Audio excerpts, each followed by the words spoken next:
Hey guys, and welcome back to my channel. As you can see, bagong kulay ang aking buhok para naman maging vibrant ang ating video ngayon. So, today, finally, after how many years and months, magagawa ko na rin yung video na to. Super duper daming nagtatanong sa akin kung paano ako nag-aaral ng Korean, ano yung schedule ko, ano ba yung mga ginagawa ko para mas effective yung pag-aaral ko. So, here you go guys. And disclaimer, again, hindi po ako fluent. Hindi ko pa kaya magsalita ng diretsong Korean. Hindi ko pa kaya makipag-converse in Korean. Siguro, super minimal lang. Like, siguro kapag nilagay mo ako sa Korea, kaya ko mag-survive. Ito yung level ko ngayon. I'm level 1.5. Ayan, so beginner to intermediate. Pa-intermediate pa lang. Pero, kailangan ko pang hasain yung aking beginner skills kasi super importante yon. Remember that always. I've been studying Korean consistently for 7 months now. But, I already studied back in 2010. But that was just like a really quick learning experience for me because I stopped right away. In that stage of mine, pinag-aralan ko na yung Hangul. That's why it was easier for me to go back to studying because I already know the basics, which is Hangul. So Hangul, for those who don't know, is the Korean alphabet and Korean writing. I'm here to help you and I am going to give you guys as much knowledge as I can. So, let's get on to it. Syempre, may mga bagay tayong kailangan pag nag-aaral tayo para lang yung school, guys. So, these are the materials I have when I study Korean. So, first, of course, you need a notebook. This is a big... it's a big notebook where you take notes. And the second thing that you need are post-its. So another one that you need is a dictionary or a translator. So ang pinaka ginagamit ko is Papago and Naver Dictionary. So these two go hand in hand for me. And another one is Korean textbooks and workbooks. You don't really have to have them like tangible like the books, but I do have PDF files. Last but not the least, talk to me in Korean. Marami nagtatanong sa akin kung paano ba to gamitin. So papakita ko rin sa inyo guys. But before that, I'm gonna discuss with you how I study first using all these materials. So first, before anything else, is my schedule. Wala akong specific days na nag-aaral ako ng Korean, but I study 2 to 3 times a week. Yung study as in aral talaga ha, like yung focus, nakaupo ako, nagsusulat ako, nakikinig ako, ganon. So bakit ko sinabi yun? May mga araw ba na hindi ka focus pero nag-aaral ka pa rin? So hindi. So the second thing that I do is that every day I listen or I watch or I involve myself with Korean content. So meaning I listen to podcasts, I watch K-dramas, watch my favorite K-pop group, and I involve myself always with the Korean language. So, why do I do this? Ginagawa ko to para mabuksan yung tenga ko sa language. And I think I've said this so many times that when you study Korean, you should open your ears. Even if you don't understand anything, you should listen to Korean podcasts and watch Korean content. One of the Korean podcasts I listen to is Talk to Me in Korean podcast, which is Iyagi. That's the title of the podcast. It's available on Spotify. So if you guys have Spotify, go ahead and search for it. It's very handy. Pinapakinggan ko to kapag nagmo-multitask ako. Ayan, kapag nagluluto, kapag naglalaba, pag nagpa-plancha, may ginagawang iba pag nagpe-paint ako. So as long as kaya kong makinig ng podcast, nakikinig ako. Kahit hindi ko naiintindihan lahat ng sinasabi nila. 99% of the time. Why I say 99? Kasi I understand words and phrases, but hindi ko naiintindihan yung context ng pinag-uusapan minsan. Unless I look at the title. But for those who do not have Spotify, okay lang yan, huwag kayong mag-alala. Merong mga YouTube videos that's also like that. I think Talk to Me in Korean, I'm not sure. Let me check. Oh, okay. So, it's not called Iyagi. If you're gonna use YouTube, hindi Iyagi yung pangalan ng show nila. So, it's right here.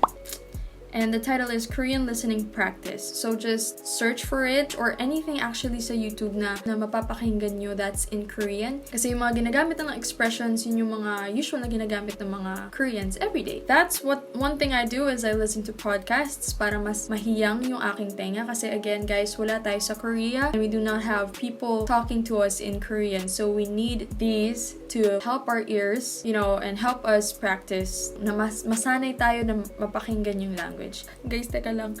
Please again forgive my lighting. Super pa iba-iba siya. Kasi yung araw, lulubog, lilitaw sa tayo ng kalabaw. So, meron akong ilaw dito kasi kapag nagiging gloomy siya, I need the light. But, now there's light. More light. Tchaning! Asa na ba ako? Parang nakikipagkwentuhan lang ako, no? So, anyway, let's move on to Talk to Me in Korean. So, I'm gonna teach you guys how to use it. It's really simple. I suggest you guys use your laptops when doing this. So, of course, first, we open our website. O, diba? BTS talaga yung ang cute nila. So, you type in Talk to Me in Korean. Ayan, so, ganyan ang lalabas. Yan yung makikita nyo. And, syempre, we have to sign in. So, I'm now logged in. And now, I go to Courses. Yan. So, and you go, and yan, lalabas to. Ito, these are the free courses. This is until level 10. So, ang dami niyan, guys. And per level, ilang episodes? I think there's like, okay, so let's check level 1. 25 lessons in one level. So, ang dami na niyan. And ito kasi mga nasa baba, these are premium courses. So, may bayad na to. You have to pay for it para mabuksan nyo siya. Pero wala pa akong binibili dito. Ang ginagamit ko lang talaga itong free essential courses kasi these are basically what you need. So what you do, for example, yan, I'm in level 2 already. I have check marks right here. So every time na nakakatapos kayo ng lesson, pag nagigets nyo na siya, pwede nyo siyang lagyan ng check mark. Ayan, mark as complete. And magkakaroon na siya ng check mark. Ayan, lesson 20. So, that's Talk to Me in Korean. Super dali niya lang gamitin, guys. So, listen to the podcasts, and while listening to the podcasts, sundan niyo yung PDF file na nasa website. So, very easy lang siya. And kapag hindi niyo maintindihan, wag kayong mag-alala, pwede niyo siyang ulit-ulitin. You guys can search for other resources for you guys to understand it even more.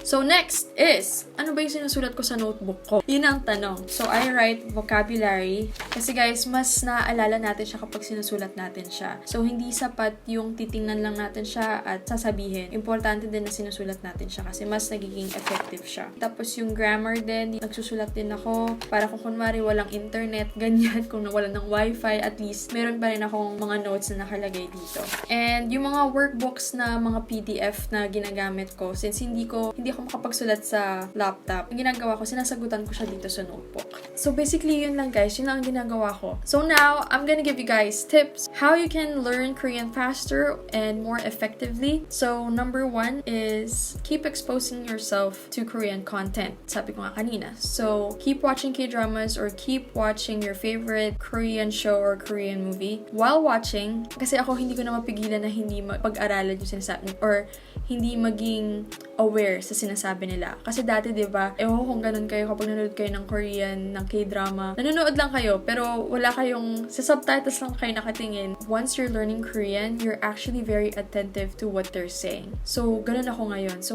kung may narinig akong word or may narinig akong phrase na gusto kong malaman kung anong ibig sabihin, hindi ako nagde-depend sa subtitles. I don't trust subtitles. True enough, hindi lahat ng nakalagay sa subtitles yun yung sinasabi nila. So, my best friend when I'm watching K-dramas is Papago.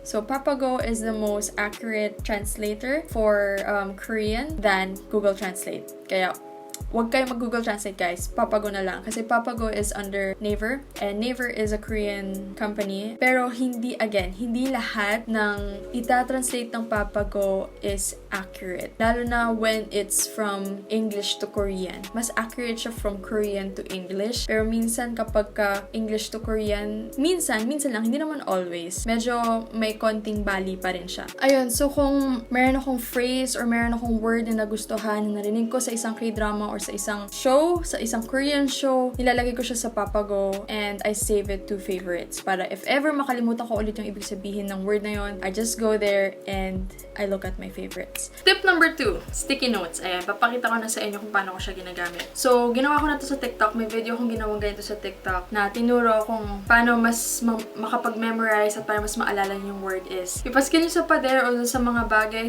around the house kung ano yung Korean word for that. So, kunwari, ilagay nyo sa orasan, lagay nyo shike, tapos lagay nyo sa flower, quote, lagay nyo sa libro, dikit nyo, tapos lagay nyo check. Ganyan, kung ano yung mga Korean words for that thing, ilalagay nyo siya doon. Pero hindi naman kailangan at baka mapagalitan pa kayo ng nanay nyo. At baka ako pa ang sisihin nyo. Mas maganda kung sa wall nyo na lang or sa desk nyo, sa may kama nyo, yung nakikita nyo para kapag meron kayong gustong i-express, titingnan nyo na siya.